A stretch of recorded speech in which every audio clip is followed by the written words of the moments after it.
Italy visa ও legalisation আবেদন কেন্দ্রের হেল্পলাইনে call করার জন্য আপনাকে ধন্যবাদ। মানোন্নয়ন বা প্রশিক্ষণ প্রদানের জন্য আপনার ফোন রেকর্ড করা হতে পারে। আবেদনকারীদের অনুরোধ জানানো যাচ্ছে যে আপনারা গ্রাহক সেবা প্রতিনিধির কাছে আপনাদের কোনো ব্যক্তিগত তথ্য যেমন পাসপোর্ট নম্বর, ইমেল ঠিকানা, ফোন নম্বর ইত্যাদি প্রদান করবেন না। যদি উক্ত তথ্যাদি প্রদান করা হয় এবং কোনোভাবে অপব্যবহার হয়ে থাকে তবে ভিএফএস গ্লোবাল উক্ত ব্যক্তিগত তথ্যের জন্য কোনোভাবেই দায়ী থাকবে না। আমি এখন আপনার ফোন সংযোগ করব।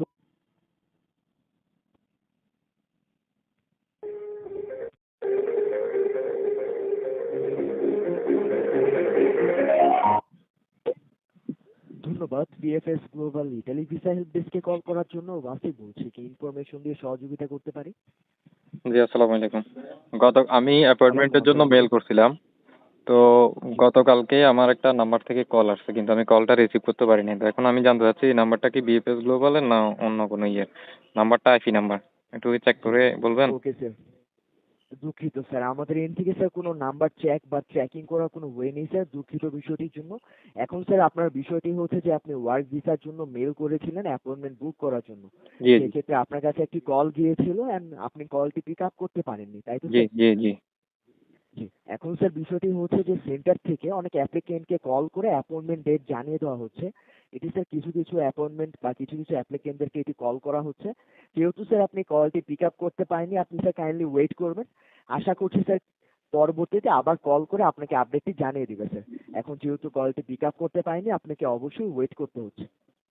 আচ্ছা, না আমি জানতে চাইছিলাম যে নাম্বারটা কি বিএফএস গ্লোবালের না অন্য কোনো ইয়ে। অনেক সময় তো অন্য সিম জি জি সার্ভিস থেকেও ইয়ে করে, আইপি নাম্বার থেকে কল আসে। জি। তো এর জন্য আমি শিওর হইতে। Yes sir. এখন এখন বিষয়টি হচ্ছে স্যার, আমাদেরকে যেহেতু সেন্টারে কোনো নাম্বার প্রোভাইড করা হয়নি, আমরা চেক করার জন্য অথরাইজ নই বা আমরা চেক করে বলতে পারছি না যে এটি কোন জায়গা থেকে আপনাকে কলটি করা হয়েছে মূলত।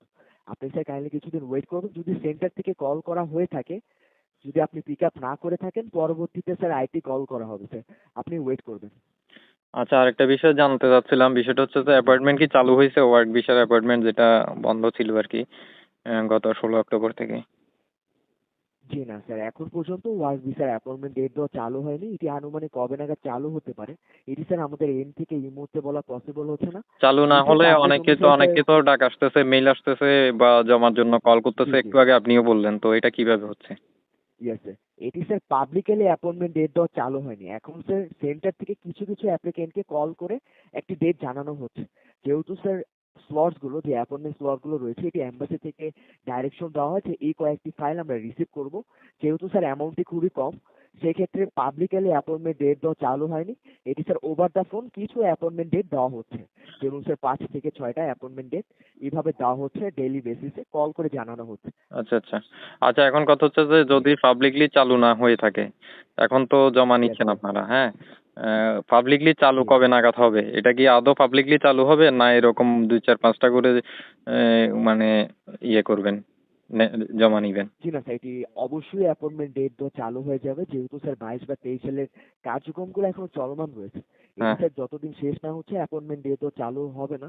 সেক্ষেত্রে আশা করা যায় স্যার জানুয়ারি বা ফেব্রুয়ারি মান্থের মধ্যে পাবলিকালি স্যার স্টার্ট হয়ে যাবে অ্যাপয়েন্টমেন্ট ডেট দেওয়া আগের বা মতো। ওয়ার্কের সাবমিশন স্টার্ট হয়ে যাবে। এখন ইয়েস যাদেরকে স্যার, অবশ্যই। মানে অ্যাপয়েন্টমেন্ট ডেটটা যদি চালু হয়, এদেরগুলা কি যাচাই বাছাই যেগুলো জি। হবে ওইগুলো হবে, না 23 সালের মতো আবার মনে করেন সবাইগুলা জমা নিবে? এখন স্যার আশা করা যায় সিস্টেম চেঞ্জ করা হবে, যেহেতু স্যার এখন মূলত স্যার ভেরিফিকেশন করা হচ্ছে ইমিগ্রেশন টিম থেকে। হুম নতুন হুম। করে যখন স্যার সাবমিশন স্টার্ট হবে, নতুন কোনো আপডেট আসতে পারে স্যার। এই মুহূর্তে স্যার আমাদের কোনো ইনস্ট্রাকশন দেওয়া হয়নি এই রিলেটেড। সেক্ষেত্রে কনফার্ম বলা পসিবল হচ্ছে না। আশা করা যায় স্যার একেবারে নুলসটা ভেরিফিকেশন করে অ্যাপ্রুভাল পাওয়ার পর দেন সাবমিশন নেওয়া হবে। আশা করছি আপনার মতন বেশি সময় প্রয়োজন পড়বে না। আচ্ছা আচ্ছা, মানে যখন পাবলিকলি চালু হবে তখনও আপনার ভেরিফিকেশন গুলাই নিবে জমা, না সবগুলাই নিবে? অবশ্যই স্যার, এটি অবশ্যই ভেরিফিকেশন করার পর সাবমিশন নেওয়া হবে স্যার। আর যদি আচ্ছা কোনো নতুন আপডেট এসে থাকে অবশ্যই আচ্ছা, অ্যাপ্লিকেন্টদেরকে জানিয়ে দেওয়া হবে, আরেকটা অথবা বিষয় আমি স্যার। জানতে চাইছিলাম। আমার একজন ভাই, অবশ্যই। উনি দেশের বাইরে আছেন বর্তমানে। তো উনার নলস্তা আসছেন, উনিও মেল জি করছেন ইয়ের জন্য, মানে জি অ্যাপয়েন্টমেন্টের জন্য, কিন্তু অ্যাপয়েন্টমেন্ট পান নাই। এখন আমার প্রশ্নটা হচ্ছে, উনি যদি সাপোজ ধরেন অ্যাপয়েন্টমেন্ট পেলো, পাওয়ার পরে উনি কতদিনের মধ্যে জমা দিতে পারবে, মানে একটা ডেট জানাইলো, ওই ডেটে হয়তো উনি প্রেজেন্ট হতে পারলো না, তো সেই ক্ষেত্রে কি পরবর্তী সময়ে সে জমা দিতে পারবে, 2-1 দিন পর 5 দিন পর কি জমা দিতে পারবে, না ওই ডেটটাই মনে করেন ফাইনাল, ফিক্সড অ্যান্ড ফাইনাল? জি না স্যার, এম্বাসির ইনস্ট্রাকশন অনুযায়ী স্যার যদি কোনো অ্যাপয়েন্টমেন্ট ডেট জানানো হয় বা অ্যাপয়েন্টমেন্ট লেটার দেওয়া হয়, ওই ডেটটি অবশ্যই ফলো করতে হবে অ্যাপ্লিকেন্টকে। যদি ওই ডেটটি মিস হয়ে যায়, তার অ্যাপয়েন্টমেন্ট ডেটটি ক্যান্সেল